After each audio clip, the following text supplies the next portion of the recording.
सिर्फ एक जंग में 5 लाख से ज्यादा लोग मारे गए।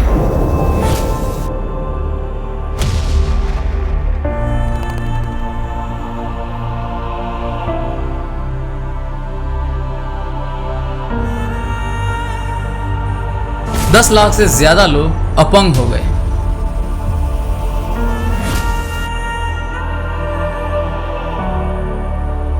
एक करोड़ से ज्यादा लोग अपने ही घर से बेघर हो गए।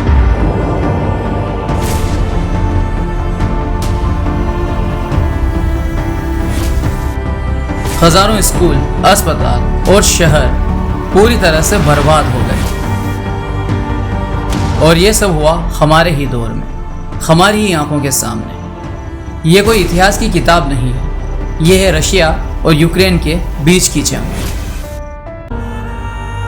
जो अब तक खत्म होने का नाम ही नहीं ले रही। आज हम आपको बताएंगे इस जंग की पूरी सच्चाई, कहां से शुरू हुई, क्या क्या हुआ और अब इसका अंत कहां हो सकता है।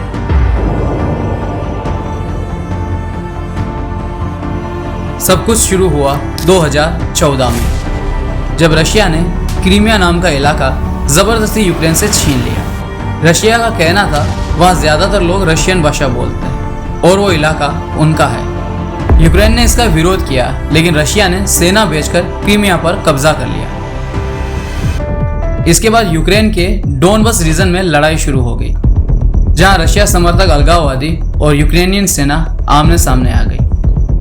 8 साल तक ये खींचातानी चलती रही और फिर आया वो दिन जिसने दुनिया को हिला के रख दिया, 24 फरवरी 2022।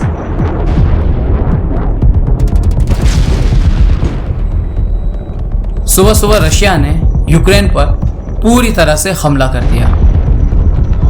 रशिया ने सबसे पहले यूक्रेन की राजधानी कीव को घेरने की कोशिश की। रशिया चाहता था कि सरकार को गिरा दें और देश तोड़ दें, लेकिन यूक्रेन के राष्ट्रपति जेलेंस्की ने मैदान नहीं छोड़ा। लाखों यूक्रेनियंस ने हथियार उठाए और देश की रक्षा में खड़े हो गए। रशिया ने मिसाइल्स बरसाई, यूक्रेन ने ड्रोन और तकनीक से जवाब दिया। लेकिन सबसे खौफनाक था बूचा हत्याकांड। जब रशिया की सेना पीछे हटी तो सड़कों पर आम लोगों की लाशें पड़ी मिली। कई के हाथ बंधे थे और गोलियां सर पे मारी गई थी। दुनिया दहल उठी थी।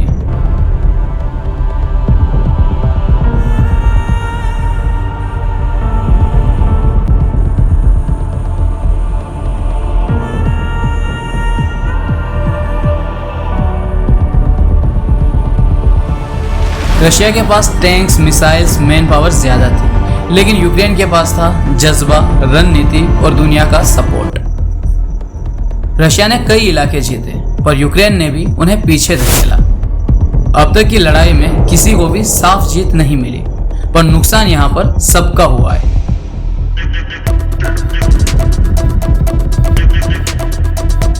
यूक्रेन को यहाँ पर सपोर्ट मिला अमेरिका, यूरोप और नाटो से। अब यहाँ पे बहुत से लोग कंफ्यूज रहते हैं कि नाटो आखिर है क्या, तो थोड़ा समझ लेते हैं कि नाटो क्या है। NATO, NATO, north Atlantic treaty organisation. ये 32 देशों का एक संगठन है।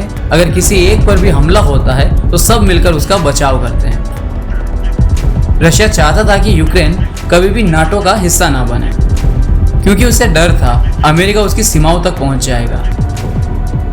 और अगर देखा जाए तो यहाँ पर रशिया को भी इनडायरेक्ट मदद मिली। ईरान से ड्रोन, नॉर्थ कोरिया से बारूद और चाइना से व्यापार। भारत ने यहाँ पर किसी की साइड नहीं ली, बस शांति और बातचीत का समर्थन किया। अब आगे क्या हो सकता है? वैसे अगर देखा जाए तो दोनों देश थक चुके हैं, लेकिन कोई झुकने को तैयार नहीं। कभी कभी शांति की बात होती है, लेकिन भरोसा नहीं बन पाता। जानकार कहते हैं शायद ये लड़ाई धीरे धीरे थमेगी या कोई बड़ा राजनीतिक बदलाव इसका अंत करेगा। कुछ डर ये भी है, अगर समझौता नहीं हुआ तो शायद ये वर्ल्ड वॉर 3 की शुरुआत हो सकती है।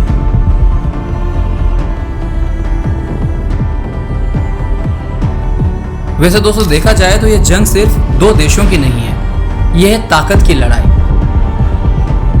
इंसानियत की परीक्षा।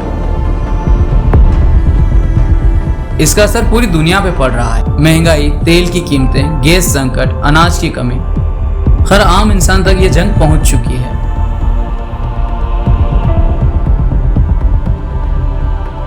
अब सवाल ये नहीं है कि कौन जीतेगा, बल्कि ये है कि ये लड़ाई कहां पे जाके खत्म होगी।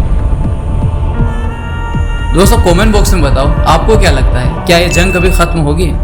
अगर वीडियो इंफॉर्मेटिव लगा हो तो लाइक, शेयर और देसी पंच को सब्सक्राइब करना ना भूलें।